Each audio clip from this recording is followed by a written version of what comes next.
Le të shohim sot trajnojnë fëmijët tuaj, do të kalojmë në një temë tjetër. Edhe kjo është temë shumë e rëndësishme e gjerë dhe besoj se do të shohim ndoshta vetëm gjysmën sot. Në fakt e kisha përgatitur të plot, por është mjaft e gjerë, mjaft e madhe.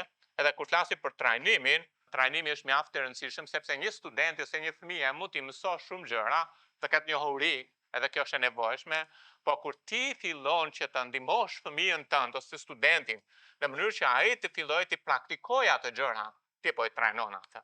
Pra ka një ndryshim të mësuarit edhe trajnimit. Te Psalmi 127, të vargjet 4 dhe 5 më poshtë na thuhet, si shëgjeta në duart e një trimi, kështu janë bitë e rinit. Luma ai që ka kukurën plot. Ai nuk do të ngatrohet kur diskutojnë me armiqtë e tyre të porta. Pra është një psalm dhe detini që është psalmi Solomonit, njeriu më të urtë që ka jetuar ndonjëherë në planet përveç Zotit tonë Jezu Krisht. Ne do të shohim së bashku dy gjëra, një krahasim nga Perëndia lidhur me trajnimin, po dhe gjithashtu të mësojmë edhe një model nga Perëndia për trajnimin. Sepse të dyja janë të rëndësishme dhe ne do të merremi sot me krahasimin e Perëndis, edhe pastaj kur të kemi mundësinë tjetër do të merremi me modelin e Perëndis. Të dyja janë të nevojshme për këtë. Por a mund të lutemi që Perëndia ynë të na flasë sot? Edhe se cilit prej nesh, edhe ndoshta nuk keni fëmijë, sepse s'keni as familje, edhe shikoni përpara çfarë Perëndia do të bëjë, nëse keni fëmijë, lavdi Zotit, atë shikoni përpara, por edhe në qoftë se Zoti vjen shpejt, atë kemi një gjë që synojmë të gjithë, të bëjmë dishepull. Atë Perëndia ka shumë për të na mësuar. Po le të ulim kokat tona dhe a mund të merrni pak sekonda dhe vetëm të kërkoni Perëndis që Perëndia t'ju largoj sot me një fjalë që ai ka për ju.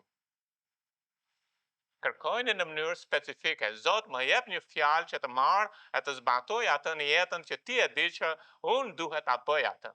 Edhe ai është ati mirë. Ai na ka mbledhur këtu së bashku për të na dhënë një fjalë. Atë për ulemi para te Perëndi dhe vim të ti me gëzim. Vim të ti, Zot, me shpresë, vim të ti me mirënjohje, vim të ti, Zot, me adhurim. Sepse ti e Perëndia. Ti e ai që Zot që ndërton shtëpinë tonë. Ti e ai që ruan gjithashtu, Zot. Ti e ai që kujdeset, Zot. Nuk jemi ne. Sado që të mundohemi të mbajmë, Zot. Nuk mund të mbajmë dot ato, Zot. Por ti ke qenë mirë dhe na ke shoqëruar në mirësinë tënde. Dhe ti na hap syt, Zot, na bën që të shohim këto të vërteta të fuqishme të fjalës sate. Edhe unë për ulem, Zot, edhe lutem ty që ti të na flasësh secilit prej nesh. Edhe na ndihmo Perëndi që kalojmë në këtë hap tjetër për trajnimin e fëmijëve, na ndihmo. E di që mjaft nga ne mendojmë që dim, ose edhe kemi njohuri, por ne kemi nevojë të ushtrojmë ato në jetën praktike. Edhe lutem Zot për ata prej nesh që ecin përpara lavdi Zotit. Edhe që mbajnë parimet e fjalës sate lavdi teje, Zot. Le të vazhdojnë në këtë shtetë. Por ata prej nesh që ndoshta lëkundemi, Zot, na ndihmo. Që këmbët tona të jenë të qëndrueshme, Zot. Dhe për ata që ndoshta nuk dinë, Zot, na hap syt, Zot, hap syt secili prej nesh. Po lutem që çdo njeri, Zot, këtu nuk ka rëndësi ku është, ka familje ose jo, Zot. Lutem që ti të na japësh një fjalë. Ti t'i japësh secilit prej nesh një fjalë prej teje, fjalën tënde, Zot. Edhe lutem, Zot, që zemrat tona të jenë të hapura dhe të mund të pranojnë fjalën tënde ashtu siç është në të vërtetë si fjalë Perëndie, që vepron tek ata që besojnë. Ne besojmë shkrimet, Zot. E ne për ulemi, Zot, edhe na udhëhiq me anë të frymës na fol. Do të marrim atë fjalë, do të aplikojmë, do të zbatojmë atë në jetë. Lutem që nëse ndonjëri nuk të njeh, ty hapë syt, Zotin, të shpëtohet. Që të mund të bëhet biri yt, të mund të bëhet bija jote. Në emër të Jezusit Zot lutem. Amen. Amen. Atë do të shohim trajnoni fëmijët, edhe do të shohim përmes krahasimit të Perëndis, pastaj do të shohim përmes qëllimit të Perëndis. Atë nuk besoj që do të kemi kohë për të parë qëllimin e Perëndis, sipas modelit të Perëndis, por sipas krahasimit. Perëndia na mëson me anë të krahasimit. Nëse lexojmë Biblën me kujdes, do të vëmë re që mënyra si Perëndia mëson bijtë e tij, mënyra si Perëndia na mëson ne është duke na krahasuar. Tek Osea, kapitulli 12, vargu 11 thot, fola profetëve kanë shtuar vegimet dhe me anë të profetëve kanë përdorur krahasime. Pra Perëndia është një Perëndi që na jep krahasime në fjalën e tij për të na treguar diçka që ai dëshiron që ne të mësojmë. Dy janë fjalët qeles në Bibël që na mëson Zoti përmes krahasimeve. Janë fjalët si dhe fjalët ashtu si. Edhe ne mësojmë shumë nga këto. Mësojmë për ardhjen e dytë e Jezu Krishtit, mësojmë për martesën, mësojmë për mënyrën si Perëndia merret me Izraelin. Dhe sot do të merremi me krahasimet që Perëndia Perëndia ynë na mëson ne se si të mund të mësojmë për fëmijët tanë. Edhe Bibla thotë si vini re tani fjalën. Sa herë që ne studiojmë Biblën, e sa herë që vëmë re këto fjalë të veçanta në Bibël, atëherë janë një tërheqje vëmendje për një student serioz të Biblës. Sepse Perëndia apo tërheq vëmendjen tonë, sepse çdo fjalë e Perëndisë është rafinuar me zjarr. Edhe Perëndia duke na tërhequr vëmendjen që të na mësojë një të vërtetë të madhe faktikisht. Edhe thotë, si shigjeta në duart e një trimi, kështu janë bijtë e rinis ose fëmijët e rinis. Pra Perëndia po merr tani shigjetat edhe po i vendos të krahasim. Për shembull, nëse ne duam të studiojmë për ardhjen e dytë të Zotit Jezu Krisht, Zoti ka vendosur ditët e Lotit edhe ditët e Noeut. Ashtu siç ishte në ditët e Noeut, ashtu siç ishte në ditët e Lotit, kështu. Edhe ne shkojmë në ditët e Lotit, ditët e Noeut, për të mësuar për ardhjen e dytë të Jezu Krishtit. Sepse Bibla na mëson që ato gjëra që kanë ndodhur në të shkuarën janë ato që do të ndodhin në të ardhmen. Pra krahasimet janë ato që Perëndia na mëson fuqishëm përmes fjalës së tij. Dhe këtu Perëndia ka krahasuar shigjetat me fëmijën. Edhe kjo është madhështore lidhur me këtë. Atëherë që të kuptojmë faktikisht si do punojmë me fëmijët, është e nevojshme të kuptojmë si punohet me shigjeta. Sepse Zoti ka krahasuar në këtë. Nëse shikon me kujdes një shigjet, nuk kemi sot, zakonisht shigjetat e sotme janë për të luajtur, po në kohët biblike, pra në kohën e Solomonit, shigjetat ishin një armë lufte. Por nëse shikon shigjetën, shigjeta ka 4 komponentë bazë. E do të merrem me këto komponentë njëra pas tjetrës. Ka pjesë fundore, shigjeta, me të cilët mbahet ose vendoset harku, mbështetet harku që dëgjuaj, ka pasaj ato pendët, ose ka pjesën që quhet fletës stabilizuese. Ka gjithashtu boshtin, që është shufra, nëse mund të them kështu, edhe pastaj ka dhe majën. Pra ka një fund, ka fletës stabilizuese, ka boshtin, ka dhe majën. E ne do të shohim të gjitha këto së bashku, po gjëja e parë që vëmë re është tek shigjeta është baza mbështetëse. Baza mbështetëse. Tani pse ka rëndësi të studiojmë shigjetën? Ne studiojmë shigjetën sepse Perëndia na mëson për fëmijët me anë të shigjetës. Edhe nëse duam që të dimë më mirë për fëmijën, duhet të mësojmë për shigjetën. Sepse Zoti vetë me urtësinë e tij na ka dhënë maturi dhe mençuri që të kuptojmë si funksionon një shigjet në mënyrë që të merremi me fëmijën. Për të bërë një shigjet kërkon durim, kërkon dhe kohë. Në atë kohë, edhe janë 4 komponentë. Pjesa e mbështetjes të shigjetës është ajo pjesë që është e lidhur me besimin. Por është shumë e rëndësishme pjesa fundore. Sepse nëse nuk e ka atë pjesë fundore, është një pjesë fundore që është e ngrënë me një kanal që vendoset tek harku. Tek pjesa që e mban atë. Nëse nuk e ka atë, shigjeta nuk mund të ikë. Nuk ecën dot ose do rrëshqasin. Por është e rëndësishme kjo dhe kjo ka të bëjë me mbështetjen. Tani si përkthehet kjo në fjalën e Perëndisë, kjo pjesa fundore e shigjetës ka të bëjë me mbështetje. Le të shikojmë për mbështetje në Bibël, 2 Kronikat 14 Bibla na mëson. Atëherë Asa i klithi Zotit Perëndisë së tij dhe tha: O Zot, nuk ka asnjëri veç teje që të mund të ndihmojë në luftimet midis një të fuqishmi dhe atij që i mungon forca. Na ndihmo o Zot, Perëndia ynë, se ne mbështetemi.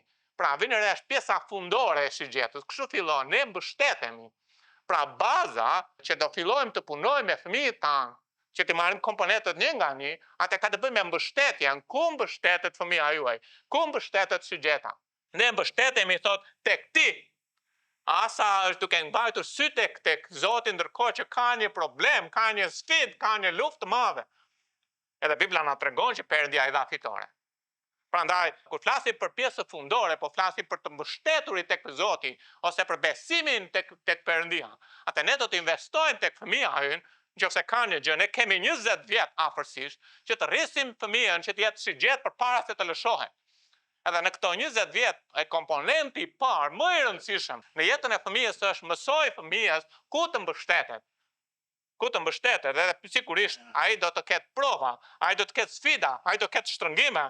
Edhe ne duhet të trajnojmë fëmijën që kur vinë provat, kur vinë shtrëngimet, ai të mbahet e Perëndia, të mbështetet e Zotit, i besoj Perëndisë. Kjo është e rëndësishme. 2 Mbretërit kapitulli 18, vargu 21. Vjen re, kjo pjesa fundore, është kjo pjesa që ka atë kanali. Dhe në qoftë se nuk është kjo pjesa e fortë, që në mënyrë që të mund ta hedhim, por do shprishet, atë shigjeta do hidhet ose shumë afër, ose sigurisht do të devijoj drejtim. Prandaj është pjesë e rëndësishme e tha. Janë 4 komponentë qelës, dhe përmes tyre mësojmë për fëmijën tonë. Tani 2 Mbretër 18 thot Bibla, ja tani ti ke besim në përkrajën e këtij kallamit të thyer, që është Egjipti që çan dorën e atij që mbështet në të. Dhe e shpon, i tillë është pikërisht Faraoni, mbreti i Egjiptit dhe tërë ata që kanë besim tek ai. Besimi dhe mbështetja janë ekuivalente. Edhe Bibla na tregon që ka një mbështetje të keqe për fëmijët tanë. Edhe që ajo mbështetje shpërbëhet, ajo mbështetje prishet. Ajo mbështetje nuk do të ndihmojë fëmijën që të jetë rrugën e duhur në jetë. Dhe është të mësosh fëmijën të mbështetet në botë. Edhe bota është shumë e larmishme, por sistemi që djalli ka ngritur, ku është lakmia mishit, lakmia syve, krenaria e jetës, është kundër dhe punon kundër Perëndis. Baza mbështetëse shigjetës thyhet, në qoftë se ne nuk e vendosim besimin e fëmijës tonë te Perëndia. Atë ne do të punojmë me fëmijën tanë. E ne do të vendosim besimin e fëmijëve tanë në sprova, në vështirësi tek Zoti. Do të ulemi në gjujë me ta, do të lutemi me ta, do të kuptojmë provat e tyre, do të kuptojmë vështirësitë e tyre dhe do të mbështesim ata te ku? Te Perëndia ynë. Pra ky është elementi i rëndësishëm në këtë. Trajnojnë në fëmijët tuaj që të mbështeten te Perëndia, ky është hapi i parë, të mënyrë që të besojnë Perëndis, jo botës. Shikoni fjalët e urta 3:5. Ki besim tek Zoti me gjithë zemër dhe mos u mbështet në gjykimin tënd. Fëmia mund të ketë gjykimin njerëzor, unë mund të kem gjykimin njerëzor, ju mund të keni gjykimin njerëzor. Do të mësojmë fëmijës të hedhin poshtë gjykimin ton, sepse Zoti është Zoti edhe ai mban premtimet që janë në fjalën e tij. Atëherë është shumë e rëndësishme që ne të mësojmë që fëmia ënë të mbështetet tek Perëndia, domethënë jo te emocionet. E di të ka rrethana të ndryshme që ndonjëherë nuk duken sikur janë favorizuese dhe do të vinë rrethana në jetën tonë. Po ne do të qëndrojmë sepse qielli dhe toka kalojnë, po jo premtimet e Biblës. Atë të mësojmë fëmijës që të mbështetet në fjalën e Perëndis, jo në rrethanat. Askush i besoi Zotit nuk u turprua. Askush. Zoti është besnik. Ai nuk të braktis. Besoj atij. Prefe fëmijën tënd me këtë, sepse po krijon bazën, elementin e parë të shigjetës. Ai mban fjalën, besoj premtimeve të tij. Shikoni 2 Kronika 13:18, 2 lloj bish rriten në këtë planet. Po flas për bijt e Perëndis. Dhe Perëndia në Dhjatën e Vjetër kishte 2 lloj bish. Kishte bijt e Judës dhe bijt e Izraelit. Edhe të 2 këta lloj bish kishin 2 baza, 2 mbështetëse. Edhe atë që ndodhi është që kanë edhe probleme njëri tjetrin. Edhe Bibla thotë kështu në atë kohë bijt e Izraelit u poshtëruan, ndërsa bijt e Judës u përforcuan sepse baza mbështetëse, ky është elementi i qelës më i rëndësishëm për filluar një shigjet. Sepse ishin mbështetur te Zoti Perëndia i tyre. Pra kemi bazën që është fituese dhe bazën humbse. Baza fituese është baza që mbahet te Perëndia. Baza humbse është baza që mbahen kudo tjetër, por jo te Perëndia. Jo te Perëndia. Pra është hapi i parë. Tani do të thotë që ne do punojmë me besimin e fëmijëve tanë, të besojmë Perëndis. Te Romak 10:17, besimi pra vjen nga dëgjimi. Dhe dëgjimi vjen nga fjala e Perëndis.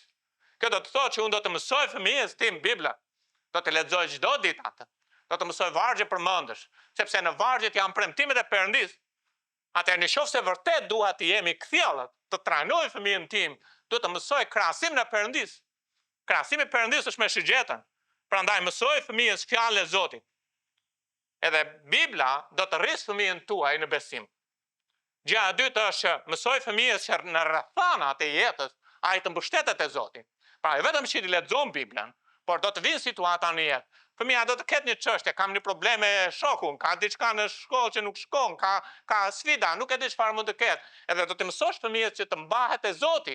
Sepse shikoni çfarë thot Bibla nga 2 Kronikat 25. Nuk mjafton vetëm të lexojmë Biblën.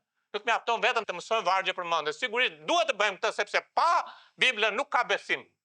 Besimi vjen nga dëgjimi, dëgjimi vjen nga fjala. Por është edhe një element i dytë që shkon dorë me dorë, ndërkohë që ne u mësojmë Biblën, u mësojmë premtimet, hapi tjetër është të praktikojnë atë në të cilën mësuan. Pra të mbahet te Perëndia, të mbahet tek ajo që fjala e Perëndis u kemi mësuar ca vargje atyre që Perëndia është besnik dhe nuk dështon në mbajtjen e premtimeve të tij. Te 2 Kronika 25 është një mbret Amaciau, ai ka një përvojë në jetën e vet, edhe mund të mësojmë kjo se si ne mund të trajnojmë fëmijët tanë. Përvoja që ka në jetën e vet është që ai përballet me një sfidë të madhe përpara. Edhe është një luftë e madhe që ka përpara, dhe ajo që ndodh është ai rekruton 100.000 ushtarë të fortë dhe trima. Dhe Bibla thotë rekrutohet gjithashtu me para. Domethënë paraja, edhe sot e kësaj ditë është një element që njerëzit bahen te paraja duke menduar që do të korri sukses. Dhe është e vërtetë që për një farë periudhe ka sukses, po në fund dështon. Dhe thotë 100.000 burra nga Izraeli të fortë dhe trima për 100 talenta argjendi. Tani vini reni më poshtë, por një njeriu perëndis e piktura fjalës perëndis në Vjetën e Vjetër. Njeriu perëndis thotë, erdhi tek ai dhe i tha, o mbret, ushtria e Izraelit të mos vi me ty, sepse Zoti nuk është me Izraelin as me ndonjë nga bijtë e Efraimit. Po në rast se dëshiron të shkosh, ke lire. Ne nuk detyrojmë njerëzit që çfarë, të mos i besojnë paras. Ju keni lire, besojeni paras. Por nëse beson paras, ta dini do humbësh. Por besoni Zotit. Zoti është i fuqishëm, jo perëndive të botës. Edhe thot pastaj, nëse tregohesh trim në betejë, okay, shko. Perëndia do të bëj të biesh para armikut, sepse Perëndia ka pushtet të ndihmojë dhe të bëj që të biesh. Kjo është e rëndësishme. Amaciau tani është në sfidë, por unë i kam dhënë para tani. Të paktën ti marr ato. Të marr ata ushtarët, unë i kam paguar tani, ç'do bëj? Po humb shumë para. 100.000, të rekrutosh 100.000 ushtarë, dhe sot e kësaj ditë e shikoni luftën e Ukrainë. Është çmim i madh. Është çmim i madh. Te 2 Kronikave 25, Amaciau i tha njeriu të Perëndis, po çfarë të bëj me 100 talenta që a dhash ushtrisë së Izraelit? Njeriu i Perëndis u përgjigj. Zoti. Zoti mund të t'i jap më tepër. Domethënë, mund të thoshte që Zoti do t'i jap, po i tha mund të t'i jap. Pse? Sepse njeriu i Perëndis duhet të ushtrojë besim në fjalën e Perëndis që Perëndia të veprojë. Pra besoj te Perëndia që Perëndia të veprojë. Atëherë Amaciau vuri besim tani, ushtroi besim në fjalën e Zotit, e shpërndau ushtrinë që kishte ardhur tek ai nga Efraimi me qëllim që të kthehej në shtëpi. Ai hoqi besimin nga paraja, hoqi besimin nga njerëzit, hoqi besimin nga tërë ata burra, 100.000 është ushtri e madhe, të fortë dhe trima. Dhe vuri besimin tek Perëndia. Edhe kjo është të mësosh fëmijën që kur të përballet me sfida, kur të përballet me prova, edhe është normale që fëmijët do të bëjnë siç bëjnë shokët e tyre të klasës. Ata do ta mbajnë besimin e tyre në gjërat, por ti do të heqësh besimin e fëmijës nga gjërat e të vësh besimin e fëmijës ku? Tek Zoti. Tek Zoti. Sepse besimi i shtrembër bën që të provojë atë mbështetje të shtrembër. Edhe shigjeta nuk mund të eci. Edhe pastaj Amaciau mori zemër, i mungoni 100.000 ushtarë. Vu në krye të popullit të ti shkojnë në luginën e kripit dhe vrau 10.000 njerëz. Se, wow. E mund të vazhdoni historinë të lexoni. Pra Perëndia korr fitoren. Kur ju mbaheni te Perëndia, besojeni Biblës. Perëndia nuk ka lënë ndonjëri të turpruar. Ai është madhështor, ai është i vërtet, ai është i gjallë dhe veprues. Besojeni premtimeve të tij. Mësoj fëmijën tënd të mbahet, të mbështetet te Zoti. Ky është rregulli i parë për shigjeten. Është mjaft e rëndësishme. Të vazhdojmë te pjesa e dytë. Shigjeta pas asaj bazës mbështetëse, që do të thotë që duhet të mbështetet te Zoti. Duhet të besoj premtimeve të Perëndis. Ka atë pendët nëse keni parë ato shigjetat e vjetra ose ato flatra që e stabilizojnë shigjetën. E stabilizojnë shigjetën, edhe është pjesa e shigjetës që e bën të mos ketë devijim. Sepse nëse nuk ka ato flatra që e mbajnë ekuilibër, shigjeta e nis andej ti edhe nuk godet në shenjë. Pra çdo element është i rëndësishëm në shigjet. Dhe stabilizimi i shigjetës në këtë ka të bëjë me rikalibrimin. Tani termi rikalibrim është term ushtarak për sa i përket armëve, por le ta themi në mënyrë biblike me rishqyrtimin. Ka të bëjë me rishqyrtimin. Shikoni nga Psalmi 78, vargu 57, lutroheshin prapa dhe u sollën në mënyrë të mabes, ashtu si etrit e tyre devijuan. Pse devijuan? Pse ka devijim? Sepse nuk kanë ato elemente stabilizues. Nuk kanë ato elemente. Shikoni nga 2 Pjetri kapitulli 2. ata pasi e lanë udhën e drejtë, devijua. Pra ti e lëshon shigjetë, po nuk ka ato flatrat, nuk ka ato pendet, nuk ka ato fletët stabilizuese, ti e lëshon shigjetë, ke punuar shumë mirë, ke një bazë të fortë, lavdi Zotin. Ke inkurajuar fëmijën që t'i besojë Perëndis, ke mësuar fëmijës Biblën, lavdi Zotin. Edhe e mëson fëmijës që kur përbalen me sprova, ulesh në gjuhë me ta dhe vërtet i luten e Perëndis, lavdi Zotit për këtë. Por tani nëse nuk ka këtë, ajo do ecë shigjeta drejt, edhe për një periudhë kohë ecën drejt. Po pasaj çfarë ndodh? Se Bibla thot e lanë udhën e drejtë, pra do të thotë që këta njerëz kishin ecur për një periudhë kohë drejt. Po pasaj deviju. Prandaj, ajo që përpiqem të them është që elementi i dytë është pa që i rëndësishëm se elementi i parë. Sepse ka të bëjë me stabilizimin e fëmijës. Ka të bëjë me mos devijimin e tij. Edhe një shigjet mund të ecë drejt për një periudhë kohe, por nëse nuk ka ato lëvizje, edhe kjo ka të bëjë me rishqyrtimin. Do të thotë që pasi ka mësuar fëmijës të parën, tani kthehem. Edhe u marr fëmijën, edhe filloj të flas me të. Si shkoi dita sot? A ka ndonjë gjë që ne mund të shqyrtojmë sa sot? A ka ndonjë gjë që mund të kërkosh falje Perëndis? A ka ndonjë gjë që mund të jesh mirënjohës e falendërues ndaj Perëndis? Edhe fëmia mëson të analizojë veten. Fëmia mëson të shqyrtojë veten. Sepse shqyrtimi vetes bën që çfarë? Është ajo rikalibrimi, janë ato flatrat, edhe në qoftë se sot kam rënë, atëherë shkoj te Zoti, them Zot më fal, sepse sot nxora një fjalë të keqe kundër shokut të klasës. Zot më fal, sepse gënjeva mësuesen edhe sepse kisha frikë për shkak se do më dobiste për provimin, nuk e di për çfarë bëri fëmia, nuk e di çfarë bëri. Por mësoj fëmijën të jetë sinqert, edhe ndërkohë që komunikoni edhe hajde ulemi të lutemi. Edhe çfarë bëni? Ti po i mëson fëmijës një pjesë të jetës në mënyrë besnike që ai vazhdimisht të ketë mundësi të mos devijojë. Edhe është një pjesë e karakterit në rishqyrtim. Te 1 Korintas 11 fjala shqyrtim e gjejmë në pjesën e darkë së Zotit. Por secili të shqyrtoj vetveten dhe kështu të hajë nga buka dhe të pi nga kopa. Pse Perëndia ynë u kërkon fëmijëve të vet? Ne jemi fëmijët e tij. Pse na kërkon shqyrtim? Që të mund të kemi ato fletët stabilizuese. Sepse pa këto ne nuk mundet që të mund të godasim në shenjë, do ecim për një periudhë drejt pastaj devijojmë. Edhe kjo do të thotë shumë faktikisht për fëmijën tanë. Ne do të mblidhemi si familje. Edhe në qoftë se për shembull në situatat e veçanta shqyrtojmë si po ecim me Perëndin. Si po ecim ose veten tonë në individuale, si po ecim me Zotin. Është mjaft e rëndësishme këtë. Shikoni nga Psalmi 119:59, kam shqyrtuar rrugët e mia dhe i kam kthyer hapët e mia ndaj urdhrave të tua. Pra shqyrtimi është ajo pjesë e atyre flatrave stabilizuese që na ndihmojnë nëse nuk i kemi këto në jetë, nëse fëmia nuk i ka në jetë, atë ka një element që e bën që të dështojë. Shigjeta dështon qëllimin e saj. Atëherë do të jetë një reflektim 24 orësh. Shqyrtoj si jetova sot. A të nderova ty Perëndi, a jetova siç duhet, edhe në qoftë se kam mëkatuar, kam një avokat, lavdi Zotit. Por nuk duhet të lë atë ditë pas ditë e pa shqyrtuar veten, sepse çfarë ndodh? Do të devijoj. Do të devijoj, shkoj shumë lart pastaj. Prandaj duhet të ketë në familjen tonë një pjesë të nevojshme. Në qoftë se jeni çift i ri, mblidhuni, shqyrtoni veten.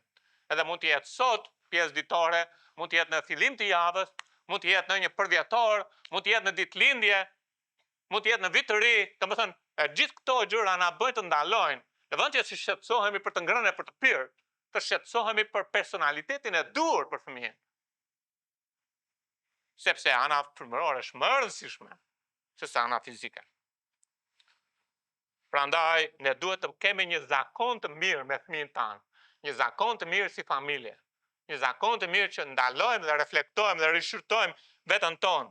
Kjo jep stabilitet një familje, kjo jep stabilitet një familje, fëmijëve. Edhe në shërbim që e keni dëgjuar her pas here, në fund të muajit është mirë të mblidhemi. Ndryshe kalon 6 muaj edhe pastaj kemi humbur shumë. Po në qoftë se në fund të muajit ne mblidhemi dhe ne shqyrtojmë veten, atëherë ato fletës stabilizuese na ndihmojnë për qëllimin. Çfarë bëm këtë muaj? Si jetuam muajin? A patëm qëllim? A përmbushëm qëllimin? Çfarë kemi bërë mirë? Lavdi Zotit, falenderojmë Zotin. Çfarë kemi bërë dobët? Le të lutem me Perëndis të na korrigjojë dhe le të kthejmë hapa tanë, të stabilizojmë hapa tanë me fjalën e Zotit. Nuk është diçka që e kërkon Zani në kishën biblike të Durrësit. Është diçka biblike që drejtuesi me shërbimin duhet të takohen një herë në muaj edhe të flasin, edhe të stabilizojnë jetën e tyre. Të stabilizojnë shërbimin e tyre, të stabilizojnë qëllimin e tyre. Është etike. Pra kemi parë dy deri tani, elementi i parë është elementi mbështetës, që ka të bëjë me besimin e fëmijës. Mësojeni fëmijës të mbahet e Zotit, dhe jo te bota, dhe jo te vetja. Elementi i dytë është stabilizimi. Mësoj fëmijës të shqyrtojë vetveten, të analizojë veten, të kthehet në harmoni me fjalën e Perëndis. Edhe në qoftë se ka mëkatuar të kërkoj falje, sepse pare Gjonit 1:9 na thotë që po të rrëfej mëkatet tona berni është besnik dhe i drejt. Nëse nuk mësojmë këtë, fëmia do të devijojë. Bani mend të rëndësinë, asnjë njeri nuk niset duke u quar që sot unë do bëj gjëra të rënda. Por në qoftë se fëmia ka arritur të bëjë gjëra të rënda, kanë kaluar muaj që kanë devijuar për shkak se ne nuk e kemi shërtuar, nuk e kemi stabilizuar fëmijën tanë. Prandaj shumë e rëndësishëm elementi i stabilitetit. Pjesa e tretë është boshti. Pjesa e tretë e saj është boshti. Edhe boshti është i shigjetës. Kjo është pjesa që lidhet me qëndrueshmërinë. Edhe është fije të hollë edhe të bëhet shigjet. Sepse ajo duhet të jetë punuar me kujdes. Duhet të jetë stazhonuar. Sepse është një shigjet që do të jetojë vite. Dhe në qoftë se nuk është stazhonuar si dru, ajo që do ndodhësh me kalimin e kohës kur të bien shirat, kur të ketë dalin në lagështirë në gjëra, do të kalbet shpejt. Dhe fëmia e juaj për shembull për një periudhë kohe do ecë mirë, por pastaj çfarë? Për gjysmën e tjetër të jetës ai nuk mund të ecë dot përpara. Sepse nuk është punuar me boshtin. Por boshti është i lidhur me karakterin. Sepse në qoftë se nuk ke karakter, atëherë si një fëmijë që nuk ka shtyllë kurrizore. Në qoftë se nuk ka shtyllë kurrizore, nuk është në gjendje të qëndrojë në këmbë. Pa keq kuptime këtu për fjalën. Prandaj është ajo pjesë e rëndësishme e shigjetës, që është e lidhur me karakterin e fëmijës. Masa e karakterit të dikujt është ajo që fëmia është në gjendje të bëjë kur askush nuk e sheh. Apo jo? Prindër kemi shumë punë. Në qoftë se fëmia yt bën gjëra kur ti nuk e sheh, që nuk duhet të bëj, ky është karakteri i tij. Kaq është. Jo kur ju e shikoni. Të thotë kemi shumë punë. Prandaj Perëndia na ka besuar fëmijët. Po nuk është thjesht, ja unë kam mësova, do bëj këtë, është shumë punë e madhe. Dhe fillon me bazën. Pastaj fillon me flatrat stabilizuese. Pastaj vazhdo me boshtin. Kemi punë me karakterin e fëmijës. Po nuk është vetëm karakteri i fëmijës, por është edhe karakteri ynë. Kohërat kur askush nuk na sheh, tregojnë karakterin ton, tregojnë qëndrueshmërinë ton, po ashtu tregojnë karakterin e fëmijëve, qëndrueshmërinë e fëmijëve. Ne duhet të ushtrojmë karakterin e duhur, të investojmë për karakterin e duhur. Shikoni pak e parë Timoteu 4, 7 dhe 8. Shmangun pra nga prallat profane të vjetrëve dhe ushtrohu në perëndishmëri. Sepse ushtrimi i trupit është i dobishëm për pak gjë, kurse perëndishmëria është e dobishme për çdo gjë, sepse përmban premtimin e jetës së tashme dhe të asaj që do të vijë. Fjala e Zotit përdor fjalën ushtrim ose disiplinë. Do të thotë që kur ti do të merresh me fëmijën, do të vendosësh fëmijën në një strukturë disipline. Sepse pa disiplinë nuk mund të ketë personalitet fëmia. Por ushtrimi fizik është për dobi për pak kohë. Po ashtu siç do ushtrohesh fizikisht, për shembull, nga ana fizike 2-3 muaj përpara shkova te mjeku, edhe kur bëra ekon e gjitha se më doli që mëlçia ishte zmadhuar. Edhe ka vjame gjitha të gjëra që kam, okay. Atëherë çfarë të bëj, duhet të bie në peshë. E mirë. Si të bie në peshë, si të bie në peshë, unë tani kisha tentuar një vit të tjerë të rresht të bie në peshë, nuk bia dot në peshë. Përpiqem mandej këtej, e më thotë gruaja e shëndoshur. E di, okay. Më përpara mundosha ta mbaja, se mbaja ashtu siç duhet, edhe vetëm shifja që po shtoja. Pa keq kuptime me ju, po s'flas për veten time. Atëherë vendosa pastaj. Do filloj pastaj të mos ha asgjë midis vakteve. Janë 3 muaj përpara. Pasi e ndava këtë, nuk haja asgjë midis vakteve, pastaj hoqa vetëm një vakt. Edhe fillova të ha vetëm 2 vakte. Atë nga ora 2 deri në orën 7 haja 2 herë, me asgjë në midis tyre, edhe pastaj nga ora 7 deri në orë 2 mbas dite pangrën. E fillova të ushtrosha në dhomë, bëj ushtrime pompa, gjëra, ndej këte, shumë i lodhshme. E si kles me ngriu, krysu, dini, qofse janë ndryshkur, shumë e vështirë të bënë. Nëse ja ku jam pas 7 jave, kam rënë të pak të 7 kile. Edhe më është bërë zakon tani. Tani nuk rrit dot më, nuk ha dot më shumë se çha dhe okay, nuk mbaj dietë, ta dini. Thjesht kam mbush pjatën time aq sa gjykoj që duhet mbushur dhe di, kam hedhur në pjatë të gjitha. Edhe veç fasuleve që i marrë heti se nuk mba hedhë në pjatë, po i hedhë në pjatë të gjitha dhe them kjo është masa ime, marrë hatë, mbarova. Ungopa, kjo është masa që hëngra. Nëse, tani duhet të them, disiplina frymërore, e Zoti më ka mësuar shumë gjëra. Ka ca gjëra që Zoti po më kërkon mua të ndryshoj tani. Po flas për vetë për zonin. Atëherë, ashtu siç të mësova thot Zoti nga ana fizike, ushtrohu nga ana frymërore në ato pikë të dobta. Edhe kam filluar tani të ushtrohem. Por di një gjë që në qoftë se e bëj për shembull për gati 3 javë, 4 javë, pastaj bëhet një zakon e pastaj nuk e kemë problem ecën. Por thot ushtrimi ose fjala është disiplina. Me pak fjalë është ti duhet të mësosh fëmijën disiplinë. Duhet jeni të shqetësuar në qoftë se fëmia ju gënjen. Duhet jeni shumë të shqetësuar. Edhe kuptoj, fëmia gënjen për një arsye, por duhet jeni shumë të shqetësuar. Sepse ka të bëjë me karakterin, me shtyllën kurrizore të tij. Duhet jeni të shqetësuar në qoftë se fëmia është me 2 fytyra. Kur isha i vogël, mbaj mend 7-8 vjeç, edhe po flasim vitet 1980, edhe atëherë ora ishte shumë e veçantë, shumë e çmuar, edhe në qoftë se do të çoje një pajë të madhe nusës se të blije një orë 10.000 lekë, në atë kohë ishte 3 rroga të punoja në kooperativë. 3 rroga mujore. Edhe unë gjeta një orë më pëlqente, ishte ora një nuse, aty në dajo kishte shumë nuse aty, gjeta një, mora futa në xhep, edhe veja shikoja unë edhe më pëlqente ora. Vane pana, ta ka humbur ora, kush e ka marrë, vjen gjysha më thot mua, ke marrë gjorën? Jo, se çon s'ka marrë gjorën. Edhe më tregonte sa lek nga ato të kuqe të andej këtej, domethënë jam këto më jep orën, ajo ishte shumë e turpëruar sepse humbi orën nusës. Edhe ishte gjë e madhe në atë kohë. Pasaj më erdhi mua, pasaj mamaja, të bëj këtë, do të bëj atë, do të therë kështu, u tremba, e dorëzova. Duhet të jemi të shqetësuar në qoftë se fëmia vjen. Duhet jemi të shqetësuar në qoftë se fëmia nuk sillet drejt. Duhet të inkurajojmë në qoftë se ata kanë prova. Në qoftë se kanë prova, duhet të inkurajojmë që të bëjnë atë që është drejt. Pa i mëndë këtë, mbase mjaft nga ju i dini historitë e mia, besoj këtë jo, nuk e dini për fëmijën se. Por Debora ishte në klasë 2, klasë 3. Edhe ajo që ndodhi ajo shkoi në shkollë edhe vinin teatri kukullave atëherë dhe bënin teatr edhe pagunin 500 lekë. Ajo i tha në darkë Laurës që kështu të shkoj kam nesër edhe mori atë 500 lekë, por të nesër nuk e mori 500 lekë me vetë e vajti. Kur vajti ndodhi që nuk e kishte. E vanë të gjithë edhe panë të teatrin e kukullave, Debora me një shoqen e vet që nuk ishte marrë lek, nuk e pa. Kthehet në shtëpi edhe thotë, "O ma, unë nuk e pa teatrin e kukullave, kështu, e Laura u preke, si nuk pe teatrin e kukullave." Edhe, okay, po ja e thoshe ti, unë e kisha në shtëpi, edhe ja do t'i sillte edhe. Edhe unë isha duke ndjekur në makinë timon edhe Laura po më tregonte historinë, edhe unë dalova aty edhe them Laura, "Ç'a po bëjmë?" "Po çfarë?" I thash, "Po bëjmë gabim." "Pse?"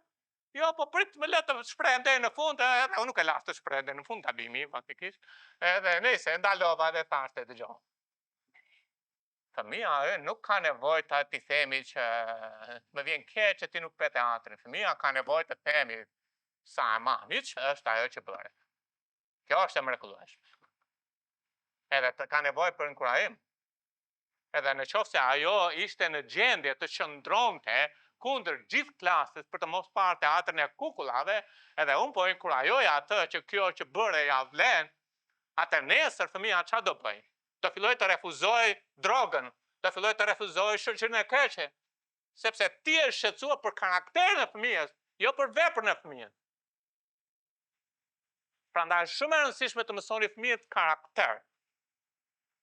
Më shumë se sa të ushqeni oreksin e fëmijëve në çdo kohë. Ne jepnim çokolata fëmijës, e kishim patur qejf atëherë, Edhe vilim aty në atë tek bufeja, edhe rrinin gjithë javën, në fund të javës do hani. Kur të vinte radha atë pjesën që ka prini, nuk prekeshin, nuk lëviznin, sepse ne kishim qëllim të mësoni fëmijëve karakter. Nuk po them që jam babai përsosur, kam bërë gjëra të përsosura, por jam përpjekur të bëj atë që Perëndia më ka mësuar, sa më hapte sy Zoti e bëja. Prandaj duhet të flasim për boshtin, për shtyllën kurrizore të fëmijëve. Edhe janë disa parime. Vendos një rutinë të përditshme me fëmijët. Rutinë, lexo Biblën. Rutinë, laj dhëmbët. Rutinë, fli në këtë orë. Rutinë, zgjohu në këtë orë. Vendos një rutinë, ajo është gjë e vogël, por kur ti vendos një rutinë me baza të përditshme, ti po investon karakterin tek ai. Nuk është puna pse nuk lave dhëmbët, por duke i vendosur në një lloj rutine, ti po mëson atyre stabilitetin e boshtit, të shigjetës, që shumë e çmuar. Rutinë për kohë të rregullt, të bëj mësimi, rutinë për të luajtur, rutinë, do më janë gjëra si familje. Dëgjoj fëmijën duke qenë një dëgjues i mirë. Ai mund të ndajë ëndrat, ai mund të ndajë problemet, ai mund të ndajë dëshirat, dëgjoja atë, edhe ndihmoja atë në gjërat që ka përpara. Ndihmoja të zgjedh miq të mirë. Ti do të dëgjosh, ai do të shikosh shokët, do të shikosh aty, do të vësh re shokë që nuk janë të mirë, shokë që janë të mirë. Do inkurajosh atë që është e mirë, do inkurajosh atë që është pozitive. Do inkurajosh atë që nderon Zotin. Ti i ndihmon ata, por duhet të fillosh që fëmijë. Sepse do të korrësh në adoleshencë, pastaj në qoftë se dhe do të korrësh pastaj sidomos kur të rritë. Një fëmijë pa shtyllë kurrizore, mos më ke kuptoni për fjalin, nuk mund të jetë burri i vajzës time, dhe një fëmijë pa shtyllë kurrizore, nëse vajza ime, nuk duhet të jetë nusja e djalit tuaj. Thoni amen. Amen. Nuk e doni apo jo, një nusje për djalin tuaj pa shtyllë kurrizore apo jo. Nuk e pëlqen. Po kështu e doni, me të jetë një grua me karakter apo jo. Kështu e doni dhe kështu e dua dhe unë burri për vajzën time. Pa egoizëm këtu. Prandaj është shumë e rëndësishme kjo gjë. Jepu identitet atyre. Tregohu që ne jemi të krishterë, ne jemi bitë të Perëndisë, ne jetojmë për të lavdruar Zotin, ne jemi dritë dhe krip në këtë vend. Ne nderojmë Perëndin. E ne investojmë te karakteri i fëmijës. Është mjaft e rëndësishme që ata ta vlerësojnë kush janë në Krishtin. Ka një botë që është kundër, por ka ca drita që qëndrojnë në këtë planet, që nderojnë Perëndin. Jam unë, familja ime, e ne duam ta bëjmë këtë gjë. Edhe ata do të marrin nder, do të marrin zemër, do të marrin forcë nga familja e krishterë. Mos keni turp të deklaroni kush jeni. Jepini zemër fëmijës, ne jetojmë ashtu si jetojmë, sepse jemi bitë Perëndit.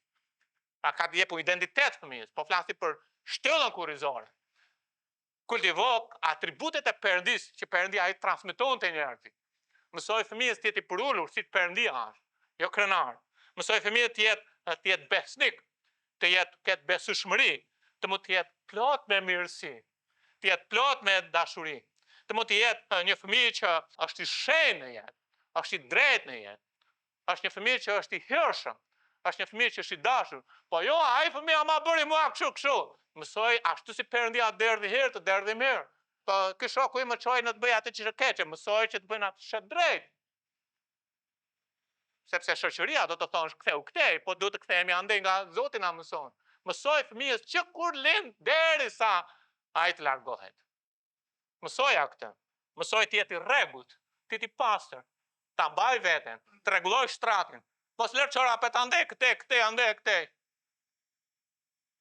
Po jo, po kështë fëmijë, kur do rritet ai? Prindër, keni përgjegjësi të mësoni fëmijëve shtyllë kurrizore. Mos më thoni që i doni fëmijët juve dhe pastaj në fund të jetës ata janë, nuk është çështja ai mori çorapen apo la çorapen e vuri enët aty apo e la pa pastruar, nuk është puna aty, as te ena as te çorapet. Është tek karakteri i fëmijëve tuaj. Mësoj fëmijën të gatuaj, mësoj fëmijën të pastroj, mësoj fëmijën të ketë respekt kur vjen një i madh të çohet në këmbë. Nuk ka rëndësi bota. Ne jemi bitë Perëndisë. Po flasim për shtyllën kurrizore, është mjaft e rëndësishme në këtë. Edhe je shembull, domethënë jeto përpara fëmijës tënd. Dardha bie në ndardha apo jo. Do më thënë, ashtu si shtije, ashtu do bëhet fëmija ytë. Në qoftë se ne thjesht themi bëj kështu, po ne jetojmë kështu, të gënjejmë veten që ata do bëhen si themi ne. Sa të kam thënë? Edhe ai do bëj atë që ti je. Qëse jeta jote është e kundërt me atë që ti po i mëson fëmijës, ai do bëhet ajo që ti je. Pasqyra e prindërve janë fëmijët. Pjesa e katërt e shigjetës është maja e shigjetës. Është e lidhur me goditjen e objektivit. Edhe ka të bëjë me qëllimin, ka të bëjë me misionin. Nëse maja nuk është e aftë të mund të përmbush atë dhe përdoresh për shembull në gjuhë e tij për vrasje. Dhe nëse maja nuk është e aftë që të mund të përmbush atë, atëherë e gjithë puna që ke bërë me bazën, me flatrat, me boshtin, e gjithë puna shkon dëm. Të gjitha janë të vlefshme në 4 elementet e një shigjete. Pyetja që kam është, cili është misioni që keni për fëmijët tuaj? Cili është misioni që keni për fëmijët tuaj? A mos po ecim kështu, duke mbyllur syt, edhe thjesht ecim siç bota na mëson të ecim? A keni një qëllim me fëmijën?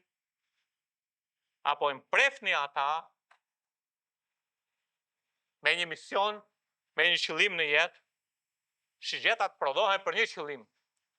Fëmijët na dhënë nga Zoti i trajnohen për një qëllim. Zanafilla 18-19, unë fakte kam zgjedhur me qëllim që të urdhëroj bijtë e ti dhe shtëpinë e ti. Nëse je një baba, kjo është këshilla që ka Zoti për ti. Ai të ka vendosur ty një baba që të mësosh bijtë e tu, shtëpinë tënde, të ndjekësh pas teje, pra ti vetë ndjek Zotit, ndjekësh pas teje rrugën e Zotit. Pra ne do të ndjekim rrugën e Zotit. Mateo 28 është të bëjmë dishepuj. Të bëjmë dishepuj. Cili është qëllimi i fëmijës suaj? Ku do të godas në fund fëmija juaj? Është mjaft e rëndësishme. Pra Perëndia na mëson përmes krahasimit të tij. Shigjetat duhen punuar me kujdes. Do të punuar në 4 elemente të bazë. Por gjithashtu, shigjetat, ashtu si fëmijët kanë nevojë për hark, dhe kanë nevojë për harkëtar që të mund të shkojnë diku larg. Nëse nuk ka hark, harkëtari ndoshta mund të hedhë disi, por nuk ka forcën që ka shigjeta kur e vendos në hark. Edhe në një farë kuptimi, harkëtari është babai. Harku është nëna. Të dy janë të nevojshëm në familje. Të dy janë të rëndësishëm. Sepse pa harkun dhe pa harkëtarin, nuk mund të shkojë dot në objektiv shigjeta. Nuk munde. Është e pamundur. Prandaj prindër jemi ne përgjegjës se ku do përfundoj shigjeta jonë. Shigjetat ashtu si fëmijët duhet të synohen për të lëshuar. E kuptoj, kënaqem me fëmijët, është bekim sa janë të vegjël, unë bëhem nostalgjik, jam bërë tashmë, tani e kam kaluar nostalgjin, jam bërë nostalgjik kur fëmijët po rriteshin, do doja ti kisha akoma të vegjël. Por ta dini, nuk jam bërë për të mbajtur. Jam bërë që të ikë. Shigjetat nuk bëhen për të vendosur në kukur. Futeni në mendje prindër. Një ditë shigjetat duhet largohen. Jam bërë për të lëshuar shigjetat. Po jo, fëmija em nuk është si shigjeta. Është tjetër çështje ajo. Është tjetër çështje. Por fëmijët janë shigjeta të destinuar për të lëshuar. Ato ishin destinuar ose për sulm, ose për mbrojtje. Domethënë ndërkohë që armiku vjen, atëherë shigjetat që përpara se armiku të mund të vijë tek ti, ka shigjeta ose për sulm, ose për mbrojtje, janë të dyja. Duhet të pranonin që herë apo vonë kukura do zbrazet. Shigjetat nuk ishin destinuar të qëndronin në kukur për që të përdoren. Kukura është thjesht një mjet që i mban derisa të jenë gati për të lëshuar. Ato janë bërë shigjetat për të fluturuar, për të gjuajtur një shënjestër.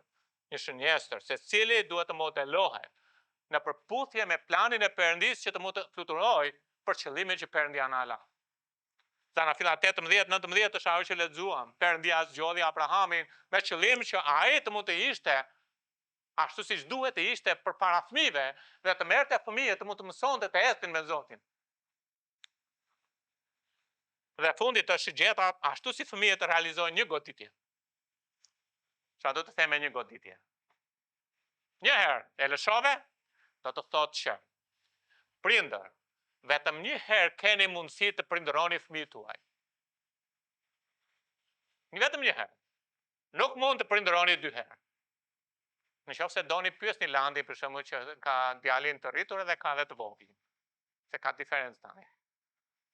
Atë që ka të rritur, po e shikon që u rrit. Atë që është i vogël, po e shikon që do rritet. Po nuk mund të bëj 2 herë me të rriturin. Po me të vogli ka mundësi ta bëj, po edhe ti me të vogli e di që vetëm një herë do e rris. Apo jo, vini dakord, një herë do rritet. Pra një herë ke mundësi të prindërosh me fëmijët. Kjo është mjaft e rëndësishme, se do të thotë që mësoj fëmijët 4 elementet bazë, një herë në jetë. Jepu atyre bazën mbështetëse, të mbahen të Perëndia, të besojnë Perëndis, jo botës. Mësoj atyre të reflektojnë, të shqyrtojnë vetveten, vazhdimisht dhe vazhdimisht në fund të 20 vjetë që i shpejt, do jesh krenar në kuptimin e mirë, po shqeta ime është e qëndrueshme. Por gjithashtu do të mësosh atyre që të kenë karakter, do të mësosh atyre të kenë shënjestër, objektiv, dhe jo objektivin e botës, sepse bota ka qëllim të vrasë fëmijët tanë, po objektivin e Perëndis, sepse ju në bitë Perëndis.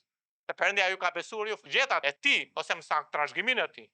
Krahasimi me shëgjeta na tregon aspekti misionar të rritjes së një fëmije.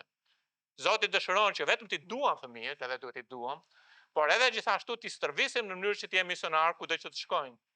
Një prind i krishterë që jeton Biblën, bën një dishepullizues, e bën fëmijën e tij të jetë i tillë.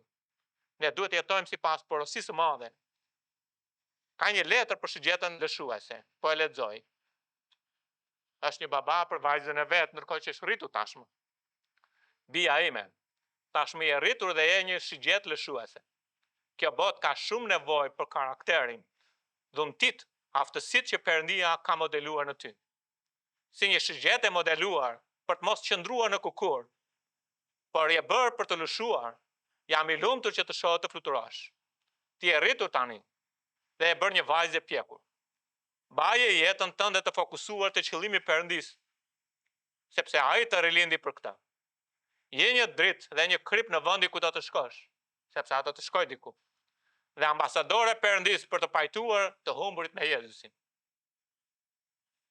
Po shkon drejt të gjitha përgjegjësive të tua, për të ndërtuar një familje me bashkëshortin tënd të ardhshëm. Për lindjen e fëmijëve dhe rritjen e tyre me anë të hirit të Perëndis dhe qëllimit të Perëndis për jetën, është e vështirë.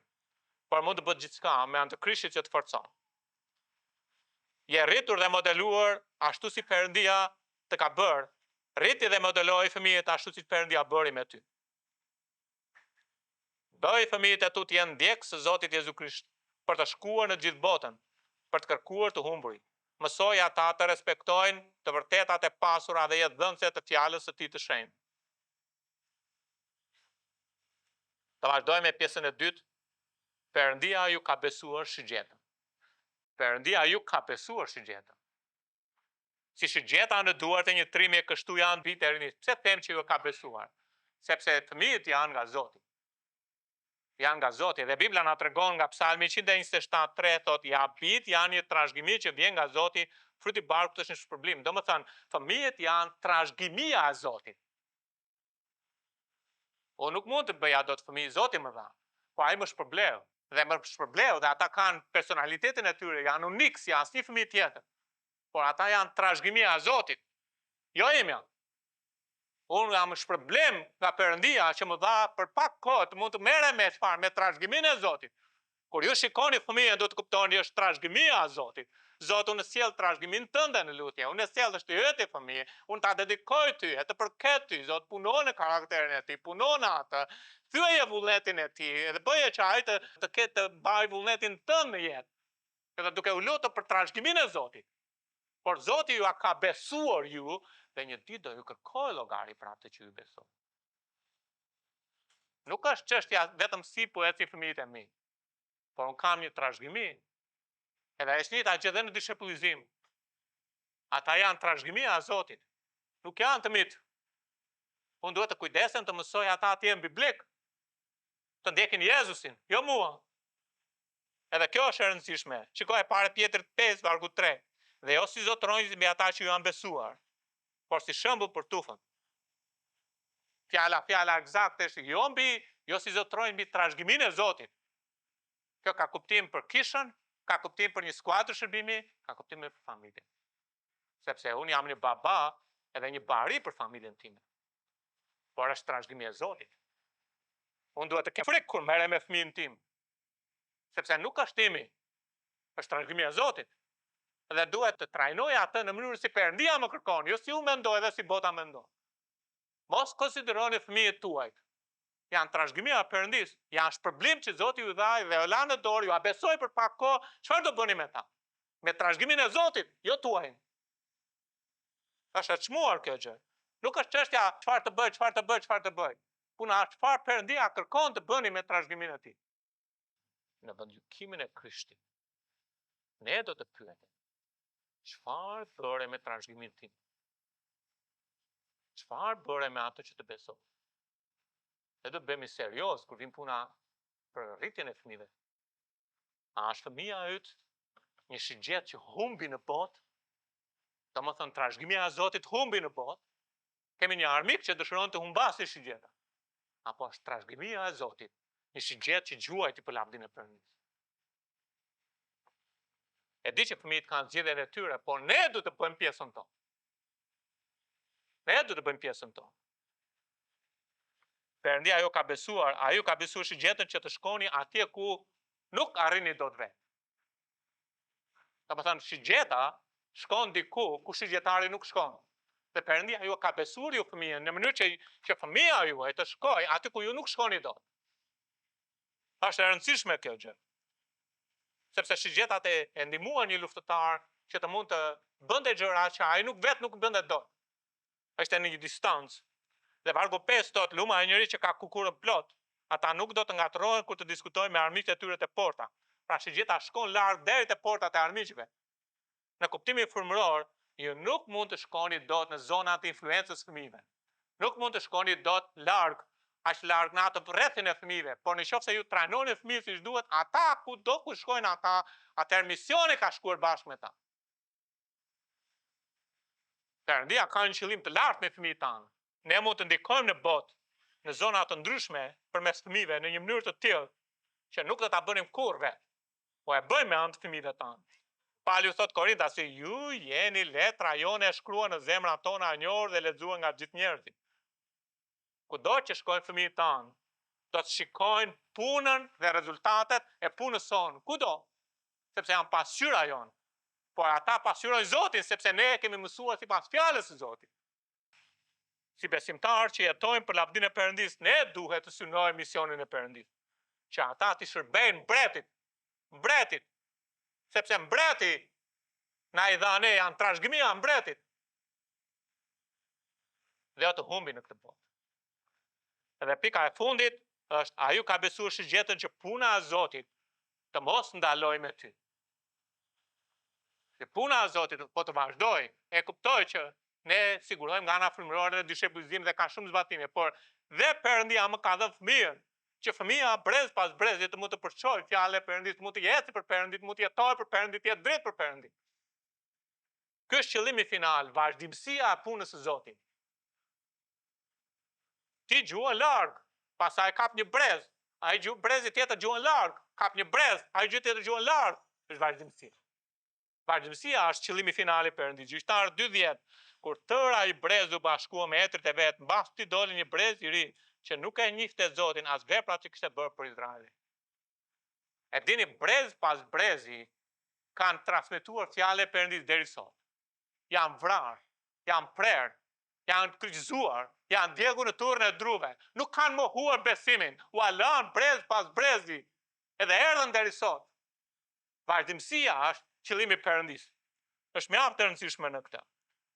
Por këtu te gjyqtar thuhet, kaloi një brez, pastaj lindi një brez tjetër. Brezi tjetër nuk njihte Zotin. Por fëmia em duhet të gjuaj në mënyrë që fëmijët e fëmijës tim të gjuajnë. Në mënyrë që fëmijët e fëmijës tim të gjuajnë. E kështu të vazhdoj, sepse brezi është i rëndësishëm. 2 Timoteu 1:5, sepse kujtoj besimin e sinqert që ishte në ty, i cili më parë ishte te gjysha jote Loide dhe nëna jote Eunike. Timoteu po tregon për gjyshen mamane e Eunikes. E di këtë sepse po flet për besimin e tij në të parë. Babait ishte grek, ishte pagan, por gjyshja ishte një hebre, edhe gjithashtu e unikja, mama ishte një hebre, por gjyshja investoi te vajza investoi tek djali, edhe kemi punën e Perëndisë në mënyrë besnike, vazhdimërinë e punës së Zotit. Për këtë po flasim. Pyetja është, a do të vdes puna e Zotit me ty? E do dalësh para Zotit. Ç'a bëre me fëmijën tënd? Po fëmia em, ç'a bëre me fëmijën tënd? Nuk mund të shfaqsohemi para Zotit. A humbi fëmia yt në botë? A të vazhdoj puna e Zotit pas teje me fëmijën tënd? Çfarë qëllimi ke për fëmijën tënd? Për trashëgiminë e Zotit. Nuk është e jote. Nuk është e imja. Fundi i jetës vjen dhe shpejt. Vjen, ju premtoj që vjen shumë shpejt. Është vetëm një jetë.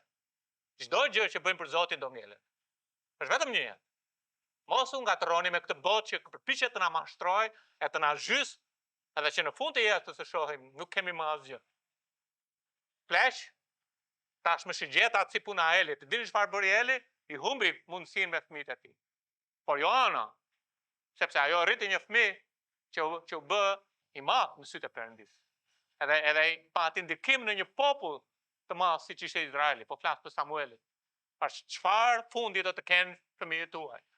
A do vdes jeta me Zotin me ty, e do dalë para Zotit e thuash Zot, apo thjesht do bëhemi të urtë? Le të mos mashtrohemi motra mbledhësh. Le ta mbyllim. Është e vështirë, po mund të bëj gjithçka me anë të Krishtit që më forcon. Edhe Perëndia na mëson përmes krahasimit, përmes shembullit një herë tjetër. Po krahasimi edhe na shigjetën. Apo punon me 4 elementet bazë, me mbështetjen, që fëmia të mbahet e të besoj Zotit, duke lexuar Biblën, duke mësuar atë në sprova të mbarë të Zotit, apo punon me fletës stabilizuese, duke shërtuar veten tënde bashkë me fëmijën, familjen tënde, duke shërtuar vazhdimisht, apo punon me boshtin, me karakterin, që ai të ketë personalitet, ketë karakter, të perëndishëm, apo punon me majën, ti po i thua fëmijës, ne jemi këtu, ne jemi shtektar, ne kemi një qëllim në jetë, të nderojmë mbretin tonë, të fitojmë shpirtra. Ky është misioni i familjes sonë. A do humb fëmia juaj në botë? A ju ka besuar shigjetën? Çfarë po bëni me të? Një ditë do t'i japim llogari. Le të ndihmojmë fëmijët tanë të gjejnë identitetin në Krishtin, të ndërtojnë karakterin e tyre, të zhvillojnë marrëdhëniet e duhura me kishën, me të humburit për të fituar, të jenë gati për të jetuar për mbretin. A jeni i shpëtuar? Qofse jo, asgjë nuk ka fletë. E tullim kokat tona.